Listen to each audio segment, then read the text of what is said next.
तर आजची रेसिपी आहे विदर्भ स्पेशल झणझणीत चुलीवरची आलू वांग्याची भाजी। गरम तेलात कांद्याची फोडणी घालायची, नंतर त्यात थोडासा कढीपत्ता व कांद्याची पेस्ट सुद्धा घालायची। छान गोल्डन कलर येईपर्यंत फ्राय करून घ्यायचं व त्यामध्ये नंतर आले लसणाची पेस्ट सुद्धा टाकायची।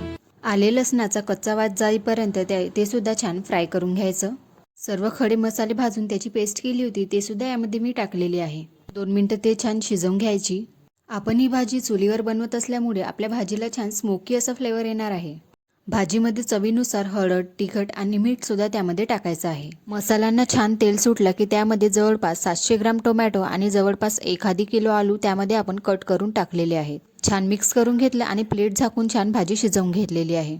आलू शिजायला वेळ लागतो त्यासाठी आपण 50% आलू आधी शिजवून घेत आहोत। त्यानंतर त्यामध्ये वांग्याची फोडी कट करून टाकायची आहे।